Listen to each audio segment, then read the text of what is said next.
Waaqayyoo ijoolleen haala keenya qulqulleettii Durboo Maariyaam bakka jirtanitti nageenya Waaqayyoo isiniif haa baay'atu. Akkam jirtu ameen. Egaa Waaqayyoo sa'aatii kana umurii qabnu irratti nuuf dabalee balleessaaf cubbuu keenya sun irratti ilaalin akka gaarummaa isaatti akka eeyyama isaatti asitti kan walitti nu qabne sagalee isaa akka dhageenyuuf yeroo kana kan nuuf kennu maqaan isaa kan kabajameef kan ulfaate nuuf haa ta'u.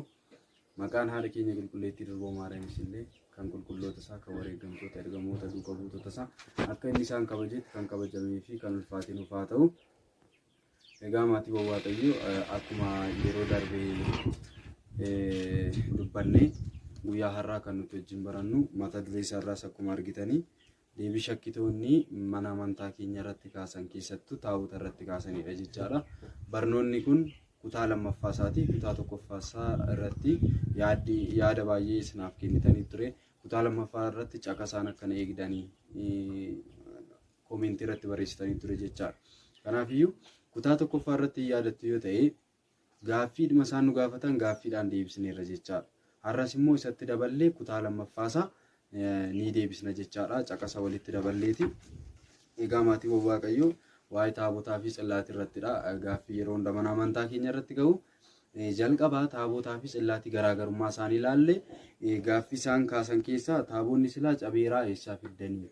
Kana malee immoo taabonni Museedhaa kenname dhagaadha. Inni ammaas immoo muka baattanii deemtu kun maalidhaan hin jedhu kana icciitii isaatti himna jechaadha. Lammaffaan immoo taabonni humna hin qabu taabonni keessanii yeroo darbees kutaa tokkoffaa irratti kaasneerra jechaadha waa'ee kana. Kanas illee itti daballee ni deebisna. Inni kan biraa immoo maaliifin maqaadhaan baay'istuu kan Maaramii, kan Mikaa'elaa, kan Joorgisii, kan Madaanalamii jettanii taabota bakka baay'eetti baastaniittu jedhanii nu gaafatu. Kanas illee caqasaa ni deebisna jechaadha. Inni kan biraa immoo maaliif yeroo ayyaana cuuphaatti illee baannee yeroo laga buun taabota keenya qabannee faarfachaa kabaja guddaadhaan gara lagaa ni buunaa jechaadha. Isallee warroonni hin beekne kitaaba qulqulluu qofa baatanii hiika isaa kan hin beekne nu gaafachaa jiru jechaadha.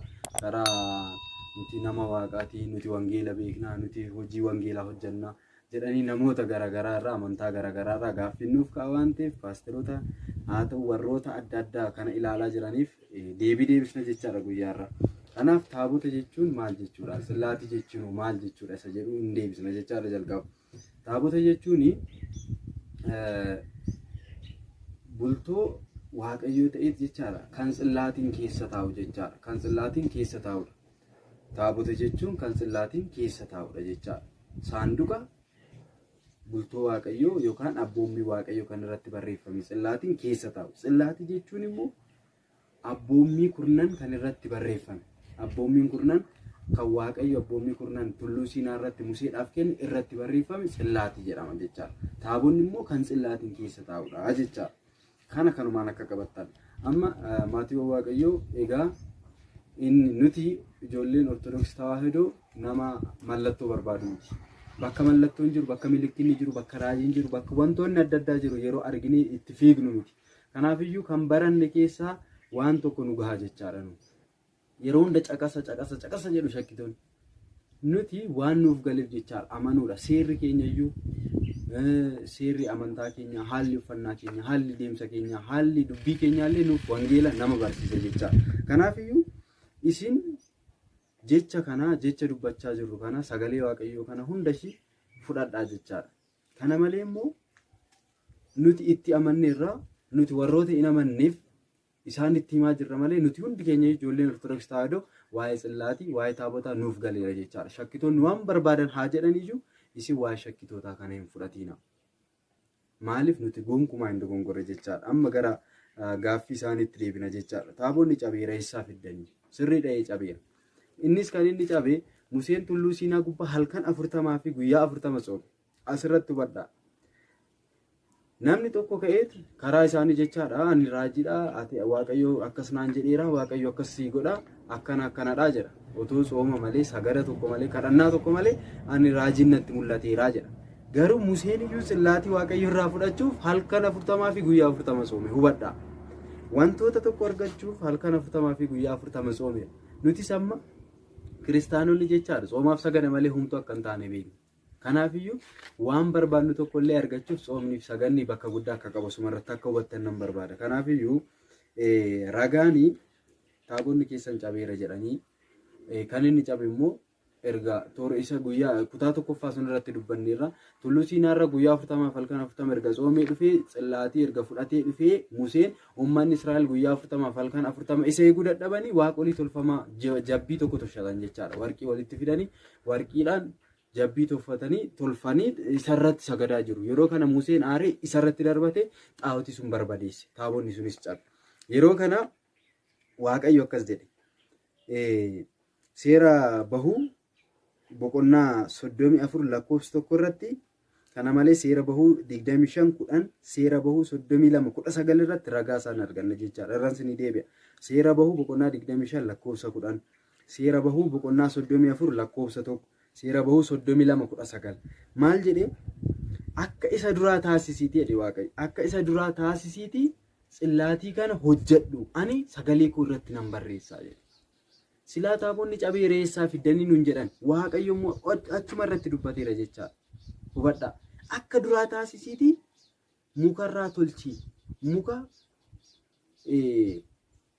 akka mukarraa inni hojjetee muka laaftoorraa hojjetee Waaqayyo immoo akka irratti barreessu. Ani siifan eebbisaa. Abboommii isa duraanii jiru sagalee isa duraa jiru hunda isaa irratti siif barreessaa akka isa duraa taasisii hojjedhu.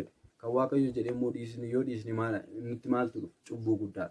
Kan Waaqayyo hojjedhaa jedhe kan Waaqayyo taasisaa jedhe yoo dhiisne kun immoo cubbuu guddaadha. Kanaafiyyuu kan Waaqayyo keenya jedhe yoomillee hojjechuuf duubatti hin deebinu jechaadha. Kanaaf egaa maatiiwwan Waaqayyo nuti beekna warri hin beekne immoo haa dhaga'an. Nuti taabota kana akkasitti baay'ifannee kan akkanatti baay'atee cabee ture garuu deebisaatii hojjetadhaa kan nuun jedhe Waaqayyodha malee mataa keenyaatiif kan hojjenne miti akka bartan. Inni lammaffaan immoo taabonni humna hin qabu jedhan. Isa darbees gaaffiidhaan deebisneerraa waa'ee Kiristoos illee kaasne jechaadha. Taabonni keessan humna hin qabu. Hin gurguramas akkanadha. Inni isa duraati isa kakuu moofaati malee inni kakuu haaraa kana. Asirratti immoo warri shakkitoota kakuu haaraa malee kakuu moofaa amanaa hin jiran jechaadha. Kitaaba kakuu moofaa sirriitti namana hin fudhatan garuu wangeela jedhanii baatanii deemu. Kanaafiyyuu seerri horiitii jedhu seerri horiitii hafeera. Kiristoos dhufee dhiiga isaatiin seera horiitii hambiseera. Itti deebina seerri horiitii immoo gonkumaa hin hafe. Seerri horiitii jira. Sagaleen koo hin darbu. Samiif lafni hin darba garuu sagaleen koo bara baraan ni jiraata dheera. Barreessee nuuf kenne maaliif dabarsa Waaqayyo? Seenaa Abrahaam fa'a Waaqayyoof amanamanii akka jiraatan akka Waaqayyoon isaan eebbise sanyii isaanii akka eebbise wangeelli ni dubbata. Kakuu haaraa keessatti immoo ragaa ni ba'a. Seenaan Abrahaam kun hafuu qaba. Abbaan keenya Abrahaam abbaa hundaa abbaa saba hundaa kan ta'e waan isaa hafuu qabaa jechaadha akkas taanaan. Kanaafiyyuu maatiiwwan Waaqayyoo kanarraa of eeguu qabna jechaadha nuti. Kanaaf inni lammaffaan maali waa'ee taabotaa kanarratti akkas jedha. Ragaa macaafa Saamu'eel isa lammaffaa boqonnaa 6 lakkoofsa 3-8tti namicha tokkotu jira jechaadha. Taabonni Tsiyoon warri Filisxeem erga booji'anii gara Israa'elitti otoo deebi'aa jiru namoonni hunduu ililleedhaan kabaja guddaadhaan faarfatanii baganaadhaan sirriitti ilillee guddaadhaan amma lafni socho'utti taabota Tsiyoon simatan ture. Yeroo kana namichi Oozaa jedhamu tokko ni tuffate taabota kana jechaadha. Tuffate kun maal nagooti maalidha kun jedhee dhaqee yeroo tuquuf jedhe achumatti dhagaa ta'eef jechaadha. Ilaala taabonni keenya humna qaba. Maal lama caqasni isaa ragaan isaa jechaadha. Macaafa Saamu'eel isa lammaffaa boqonnaa 6 lakkoofsa 3-8 yoo dubbistan humna qabaachuu taabotaa nutti agarsiisa jechaadha. Yeroo kana immoo naannoo naannoo keenyatti biyya keenyatti bakka jirrutti abboota keenyarraa akkuma dhageenya seenaa hedduu hojjechaa jira jechaadha. Taabonni seenaa guddaa hojjechaa jira jechaadha.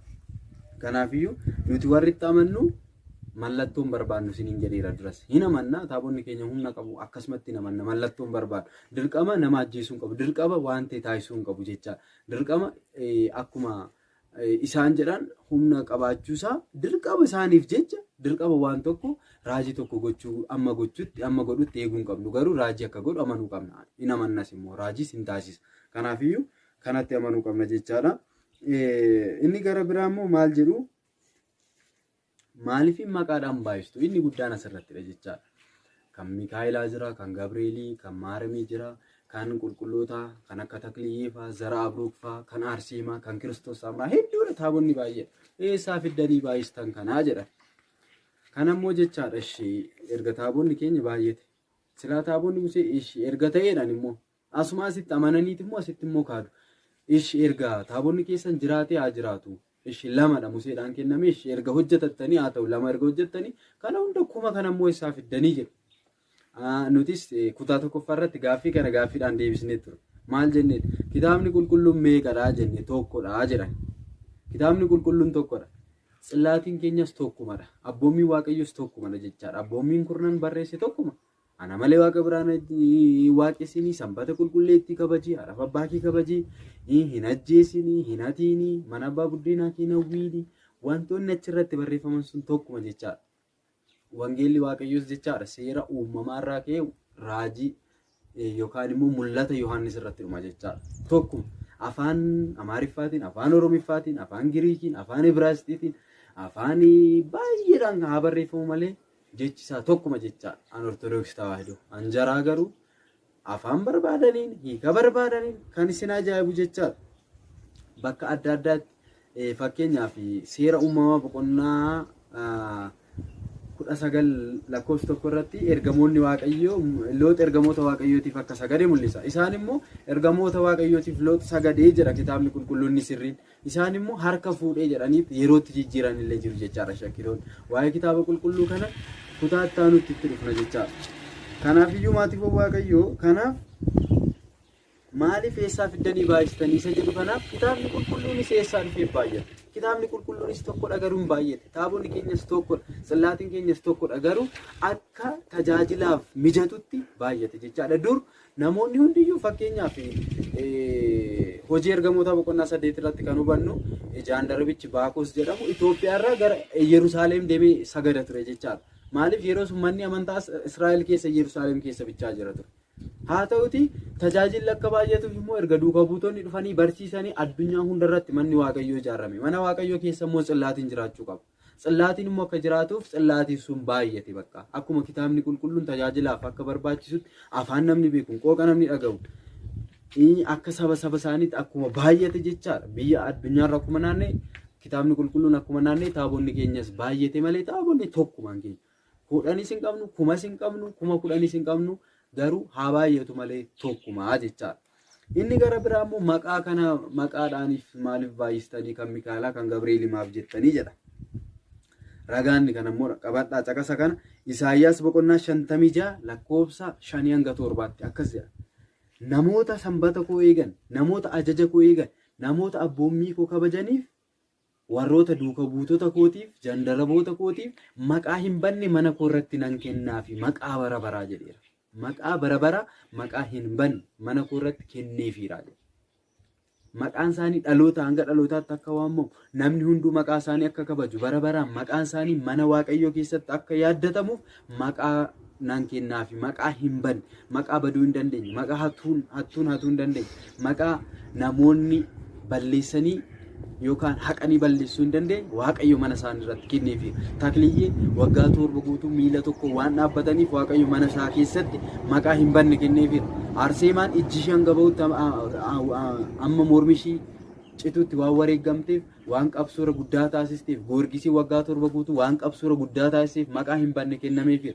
Phaawulos fa'aa mormi isaanii waan irraa citeef maqaa hin banne mana Waaqayyo keessatti kennameefi. Kanaafiyyuu maatiiwwan Waaqayyo maqaa hin banne namoota abboommii isaa eegeef namoota Waaqayyoon kabajeef sanbata isaa namoota kabajeef Isaayyaas boqonnaa 56 lakkoofsa 5 hanga 7tti Waaqayyo maqaa hin banne kan bara baraan nan kennaaf waan jedheef nuti immoo maqaa isaanii suni manni amantaa maqaa Gabri'eeliitiin, Mikaa'elaatiin, Joorgisiitiin haa ijaaramu malee kan itti waaqeffamu Waaqayyodha jechaadha. Kanaaf maqaa hin banne waan kennameefiif maqaan isaanii taabotaan waamamaa jechaadha. Gabaabumatti kanadha. Kanaaf warri amannu ni amanna, warri hin amanne immoo hubadhaa. Inni gara biraa maal jedhu maaliif gara lagaa buutanii taabota baattanii laga buutu waggaa waggaadhaan laga buutu maaliif? Warri Ortodoksii kun rakkoo qabdu maalidha jedhu nuti rakkoo hin qabnu wallaalleetis miti nuuf galus didee miti. Maatiiwwan Waaqayyoo anan isinitti iyyaa jiru kun anan isinitti akka isiniif galu warri hubattan sirriitti akka daran hubattan warri amantaa keessanii waa'ee taabotaa irratti shakkii qabdan immoo sirriitti akka cimtaniif hundumti keenya akka baranu anan isinitti iyyaa jiru jechaadha. Naaf galuu didee miti waan naaf galeef jechaadha waan ani itti amaneef isinis akka itti amantanan barbaada jechaadha. Maaliifii jedhu inni tokkoffaa fakkeenya cuuphaati. Kiristoos Galiilaarraa isa deeme gara Yordaanos deeme jechaadha. Taabonni keenya immoo bultoo Waaqayyooti jechaadha. Waaqayyo kan ittiin kabajamudha. Kanaafiyyuu Waaqayyo gooftaan keenya Galiilaarraa gara Yordaanos deemee xalayaa garbummaa Addaam garbicha seexanaa Hewaan garbittii seexanaa jedhanii seexanaaf mallatteessa sun laga Yordaanos keessatti waan awwaallamee jiruuf gooftaan keenya Yesuus Kiristoos immoo Galiilaarraa deemee laga Yordaanositti harka Yohaannisiin cuuphame waan barbadeesseef isa yaaddachuuf gara lagaa deemna jechaadha nuti. Waan biraatiifis miti jechaadha. Isa yaaddachuuf xalayaan garbummaa keenya guyyaa nu barbadaa'e. Guyyaatti boojii seexanaarraa baanee ijoollee Kiristoos ta'an warroonni cuuphamne hundiyyuu Kiristoosin uffachuu keenya lallabuuf eenyummaa keenya, seera keenya, amantaan keenya maal akka fakkaattu bareedina keenya jechaadha. Isa addunyaadhaaf mul'isne taabonni keenya immoo addunyaa akka eebbise naannoo keenya akka eebbise biyya akka eebbise sirriitti ililleedhaan kabajaan taabota keenya waaqayyo keenya kabajanne gara bultoo isaatti isa deebisna jechaadha malee waan biraatiif miti sababa cuuphaatiif jechaadha. Kanaafiyyuu maatii waaqayyo Maatiyos boqonnaa 5 lakkoofsa 17 akkas jedha. Maatiyos boqonnaa 5 lakkoofsa 17. Boodatti deebina kanan jedhe waa'ee akkas jedha. Ani seeraa fi horiitii diiguu kanan dhufe akkasin ittiin fakkaanne jedhe Kiristoos. Laala warroota horiitiin hafeera jedhani. Seeraa fi horiitii kanan diiguu kanan dhufe akkasin ittiin fakkaanne cimsuufan dhufe malee seeraan cimsuufan dhufe malee diiguun dhufne jedhe. Ilaala. Bara kakuu moofaa keessa bara Musee jechaadha. Namni tokko yoo bitaa nama kabale innis bitaa kabala. Yoo harka mirgaa namarraa kute harka mirgaatu irraa cita ture. Kiristoos immoo dhufee hin cimse isuma seera sun bitaa kan si kabaluuf mirga kee kenniifi jedhe.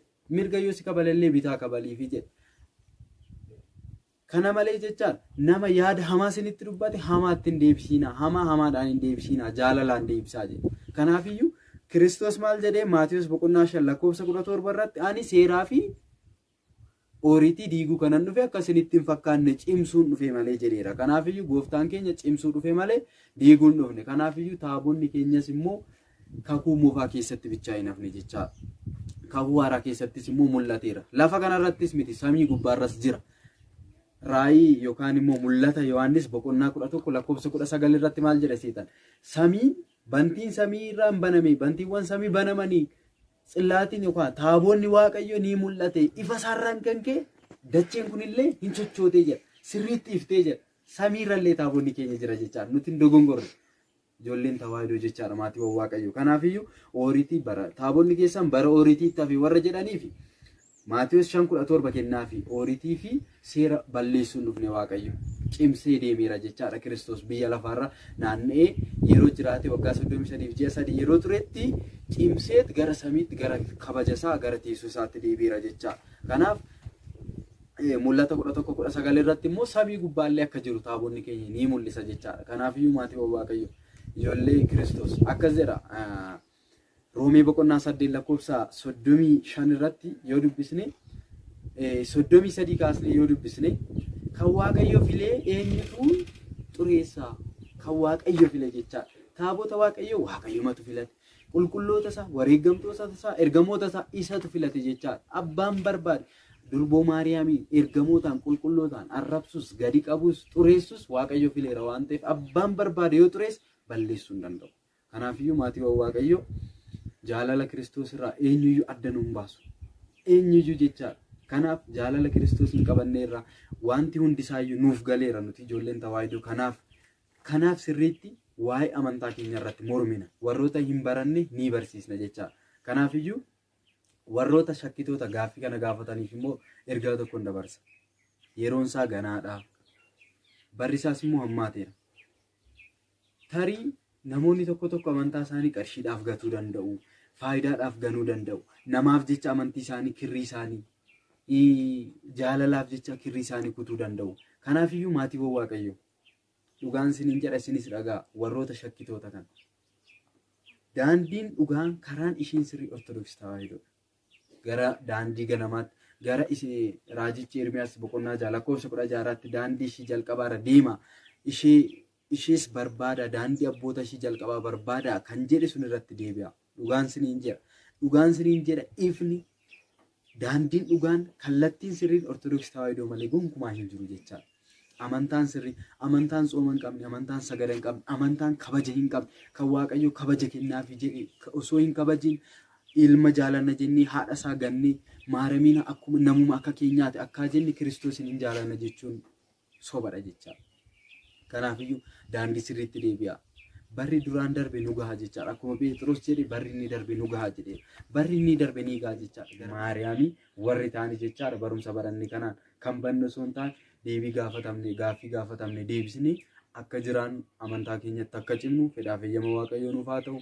Warri gaaffii kanarratti immoo warri isiniif hin galle waa'ee kanarratti deebisiitii nutti himi warri jettan yoo jiraate koomentii irratti yaada qabdan gaaffii isin gaafatan kamirratti haa ta'u koomentii irratti barreessaa sagantaa baasnee isiniif deebisna.